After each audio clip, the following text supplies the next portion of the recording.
Once again, welcome you all on my YouTube channel Commerce with Amarjit, and this is my second lecture from Concept of General Entries. Okay, ये जो general entry का जो chapter चल रहा है आपका, जहाँ पे हम जनरल एंट्री के बेसिक्स को डिस्कस कर रहे हैं और रूल्स ऑफ डेबिट क्रेडिट को डिस्कस कर रहे हैं. ओके, तो ये लेक्चर फर्स्ट में हमने बताया था कैसे हम बिना किसी रूल्स के डेबिट क्रेडिट को समझ सकते हैं, जहाँ पे हमने एग्जांपल बताया था आपका things, goods, okay, service, then promise and trust. उसके थ्रू हमने समझाया था कैसे डेबिट और क्रेडिट को हम समझ सकते हैं. आज हम डिस्कस करेंगे आपके बुक से, जहां पे दिया हुआ है rules of debit credit. There are two important rules of debit credit. First one is a American approach और modern approach, then English approach और traditional approach. Traditional approach is also called double entry system. ठीक है, जहां पे हम personal account, real account, nominal account के through journal entry के concept को समझेंगे. ओके, लेकिन अभी हम डिस्कस करेंगे इस वीडियोस में क्या, American approach and modern approach को. ठीक है, ये क्लास 11th के अकाउंट्स का बहुत ही इंपॉर्टेंट चैप्टर चल रहा है, जनरल एंट्रीज, जो कि अकाउंट्स के बेसिक के लिए बहुत ही इंपॉर्टेंट है. ठीक है, जिसको जनरल एंट्री नहीं आता है वो कोई भी अकाउंट का सम साफ नहीं कर सकते. हो बहुत ही हेल्पफुल होने वाला है आपके अपकमिंग जो भी एग्जाम्स हैं या जो भी आप अकाउंट्स करोगे उसके लिए. ठीक है, तो इस वीडियोस को प्लीज पूरा देखना है एंड सीक्वेंस में देखना है ताकि आपका डाउट एंड कॉन्सेप्ट क्लियर हो. ओके, एंड प्लीज इस वीडियो को अपने फ्रेंड के साथ शेयर करिए. तो स्टार्ट करता हूं मैं. आज हम डिस्कस करेंगे पहला रूल्स जो आपके बुक का है, क्या, अमेरिकन अप्रोच और मॉडर्न अप्रोच. ठीक है, देखिए इस अप्रोच में क्या है, इस रूल्स में जो rules of debit and credit है उसको नेचर वाइज हम समझेंगे. क्या, नेचर वाइज समझेंगे कैसे डेबिट और क्रेडिट होता है. ठीक है, कैसे हम समझेंगे, यहाँ पे देखिए इसमें क्लासिफाइड किया गया है 5 कैटेगरीज में. ओके, सिंपल सा है. American approach, the rules of debit and credit depends upon the nature of an accounts. ये अकाउंट्स के नेचर पे डिपेंड करता है. For this purpose all the accounts are classified into the following 5 categories.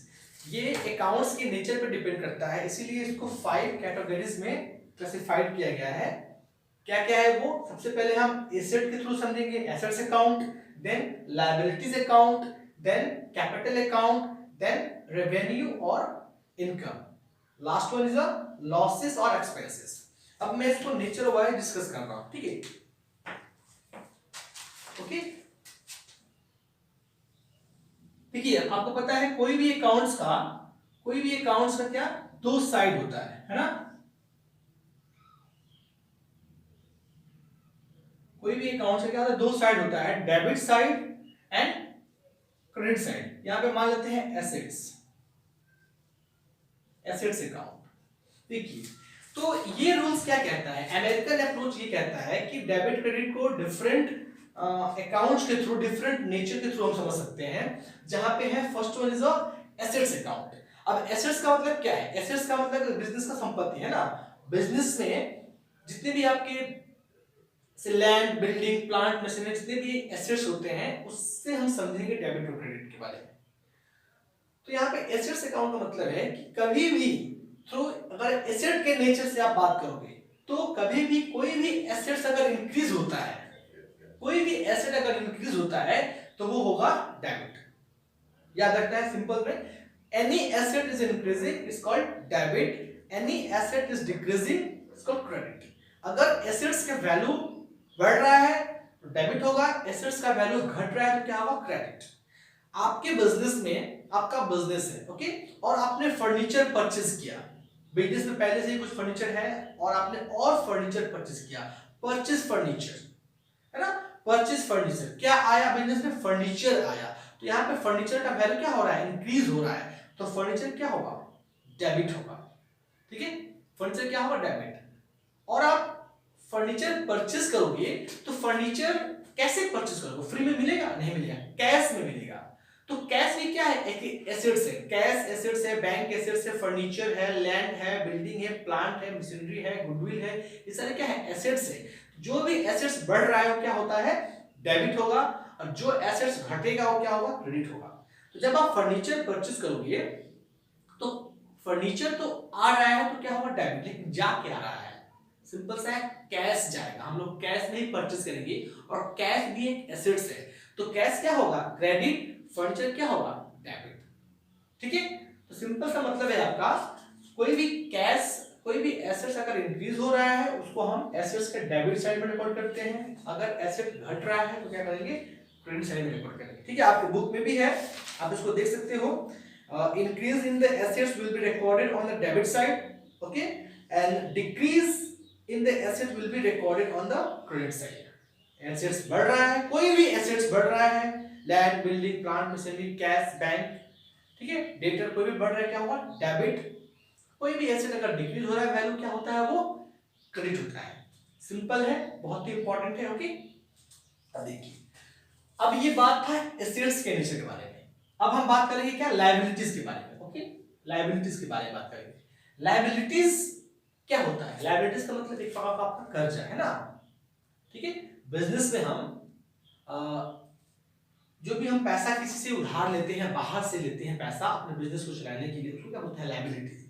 तो ये simple सा आप समझ सकते हो, ये जो नेचर है लायबिलिटीज का, जस्ट अपोजिट ऑफ एसेट्स। ये एसेट्स के जस्ट अपोजिट है। एसेट्स बढ़ता है क्या होगा, डेबिट। लायबिलिटीज घटेगा तो क्या होगा, डेबिट। एसेट्स बढ़ रहा है तब डेबिट, लायबिलिटीज घट रहा है तब डेबिट। एसेट्स घटेगा तो क्या होगा, एसेट्स घटेगा तो क्या होगा, डेबिट। लायबिलिटीज बढ़ेगा तो क्या होगा, क्रेडिट। उल्टा है, सिंपल सा। ठीक है, आपके बुक में देखिए लिखा क्या है यहाँ पे, decrease in the capital, decrease in the liabilities. अगर लायबिलिटीज घट रहा है डेबिट में रिकॉर्ड होगा, अगर लायबिलिटीज इंक्रीज हो रहा है क्रेडिट में रिकॉर्ड होगा। सिंपल सा लॉजिक है। एसेट्स आप याद कर लीजिए, एसेट्स का रूल, और लायबिलिटीज पे अप्लाई कर सकते हो, जस्ट उल्टा करना है।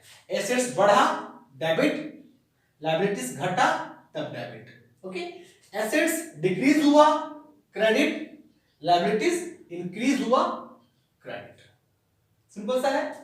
ठीक है, लायबिलिटीज मतलब कभी भी आप, आपका बिजनेस का पहले से ही लोन है, पहले से ही लायबिलिटीज है, और आप और लायबिलिटीज ले रहे हो। ठीक है, लायबिलिटीज और हो गया, बिजनेस का लायबिलिटीज क्या हो गया, इंक्रीज हो गया। तो यहाँ पे सिंपल सा देखिए, अगर लायबिलिटीज इंक्रीज हो रहा है तो कहाँ जाएगा, क्रेडिट में रिकॉर्ड होगा। ठीक है, और लायबिलिटीज अगर घट रहा है तो क्या होगा, डेबिट में। घटने का मतलब क्या, घटने का मतलब है कि बिजनेस का जो कर्ज है, लायबिलिटीज है, वो क्या हो रहा है, डिक्रीज हो रहा है। लायबिलिटीज का पैसा, लोन क्या हो रहा है, कम हो रहा है। हम क्या करेंगे, उसको डेबिट साइड में रिकॉर्ड करेंगे। अगर वहीं पे लायबिलिटीज अगर बढ़ रहा है तो क्या होगा, क्रेडिट में जाएगा। तो सिंपल सा, एसेट्स और लायबिलिटीज में कभी भी किसी को कंफ्यूजन नहीं होना है, कंफ्यूज नहीं होना है। ठीक है, सिंपल सा एक दूसरे के ऑपोजिट कर देना है। एसेट्स बढ़ा है डेबिट, एसेट घटा है क्रेडिट। ओके, देन लायबिलिटीज अगर घट रहा है तो डेबिट होगा, लायबिलिटीज अगर बढ़ रहा है क्रेडिट होगा। सिंपल सा है। एसेट्स और लायबिलिटीज दोनों नेचर से हमने डेबिट क्रेडिट के रूल्स को समझ लिया। ओके, अब हम बात करेंगे कैपिटल के बारे में। देखिए, कैपिटल क्या होता है, कैपिटल होता है जो बिजनेस में पैसा, जो अगर कोई बिजनेसमैन है, वो बिजनेस में अपना खुद का पैसा जो लगाया है ना, उसको हम कैपिटल बोलते हैं। ठीक है, क्या बोलते हैं, कैपिटल बोलते हैं। आपको मैंने बताया था अकाउंटिंग इक्वेशन में, assets equal to liabilities plus capital. Okay, assets equals to liabilities plus capital. जब लायबिलिटीज और कैपिटल मिलते हैं तो क्या एसेट्स बनता है ना। तो यहाँ पे कैपिटल का मतलब होता है कि खुद का पैसा। अब यहाँ पे कैपिटल को बहुत ही इंपॉर्टेंट समझना है। ठीक है, जो रूल्स लायबिलिटीज पे अप्लाइड हुआ वही रूल्स कैपिटल पे भी अप्लाइड होगा। कैसे, देखिए, लायबिलिटीज अगर डिक्रीज हुआ तो क्या हो रहा था, डेबिट। उसी तरह कैपिटल भी अगर डिक्रीज हुआ तो क्या होगा, डेबिट। ओके, लायबिलिटीज डिक्रीज हुआ, डेबिट हुआ। यहां पे मैं लिख दे रहा हूं। ओके, कैपिटल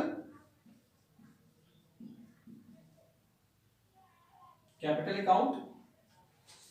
अभी हम लोग सिर्फ इसके रूल्स के बारे में बात कर रहे हैं। जब हम प्रैक्टिकल जनरल का जब हम सम्स करेंगे तो आई होप सभी का डाउट, जो भी आपके पास डाउट है, सारा डाउट आपका क्लियर हो जाएगा।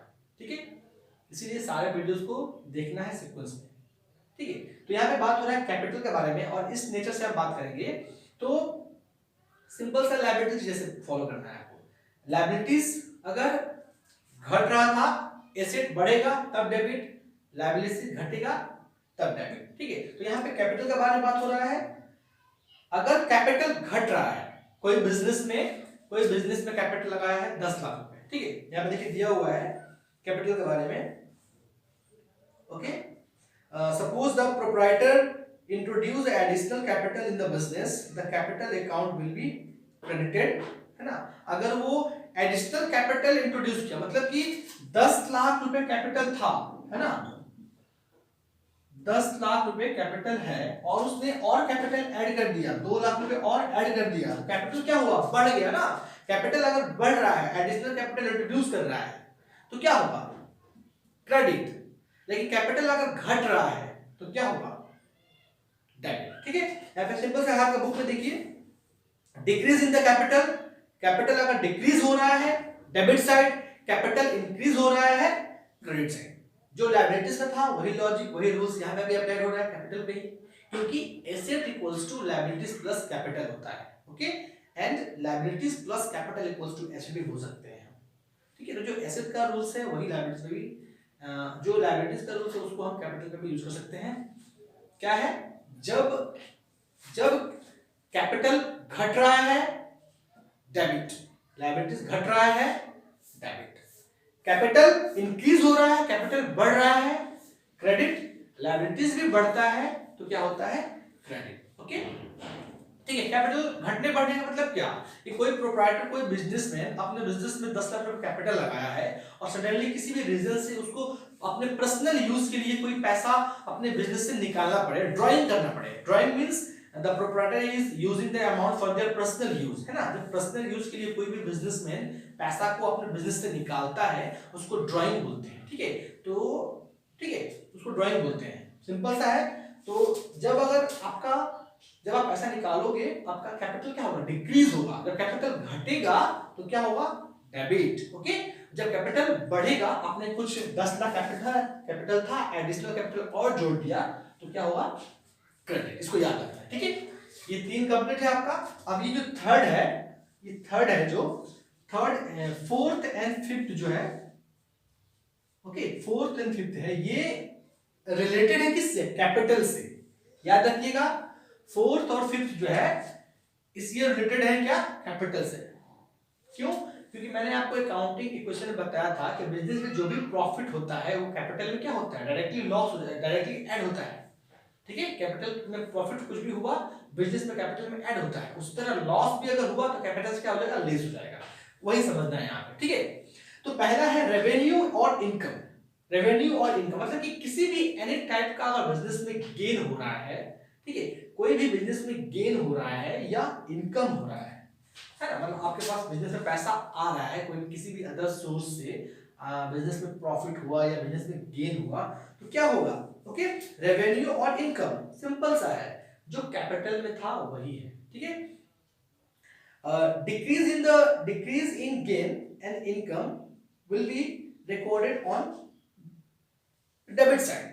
ठीक है, रेवेन्यू और इनकम, ठीक है, all the increase in the gain और income are recorded on the credit side, okay, income account and it is lead to the increase in the capital.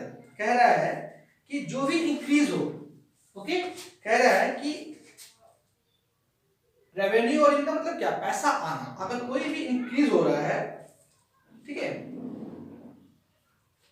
ये कहां रिकॉर्ड होगा, सिंपल सा है, क्रेडिट में। अगर ये बिजनेस में गेन होने के चलते या इनकम होने के चलते कोई भी पैसा आ रहा है उसको हम कहां रिकॉर्ड करेंगे, उसको हम क्रेडिट में रिकॉर्ड करेंगे। जिस तरह कैपिटल बढ़ता था तो कहां रहता था, क्रेडिट में। उसी तरह रेवेन्यू और इनकम का भी जो भी पैसा बढ़ के आता है, इनकम होगा, कहां रिकॉर्ड होगा, क्रेडिट में रिकॉर्ड होगा। ठीक है, कहां रिकॉर्ड होगा, क्रेडिट में रिकॉर्ड होगा। इसलिए यहां पे दिया हुआ है आपका, देखिए, इंक्रीज इन गेन और income will be recorded on the credit side. अगर इंक्रीज हो रहा है, गेन हो रहा है इनकम के चलते तो क्या होगा, क्रेडिट में रिकॉर्ड होगा।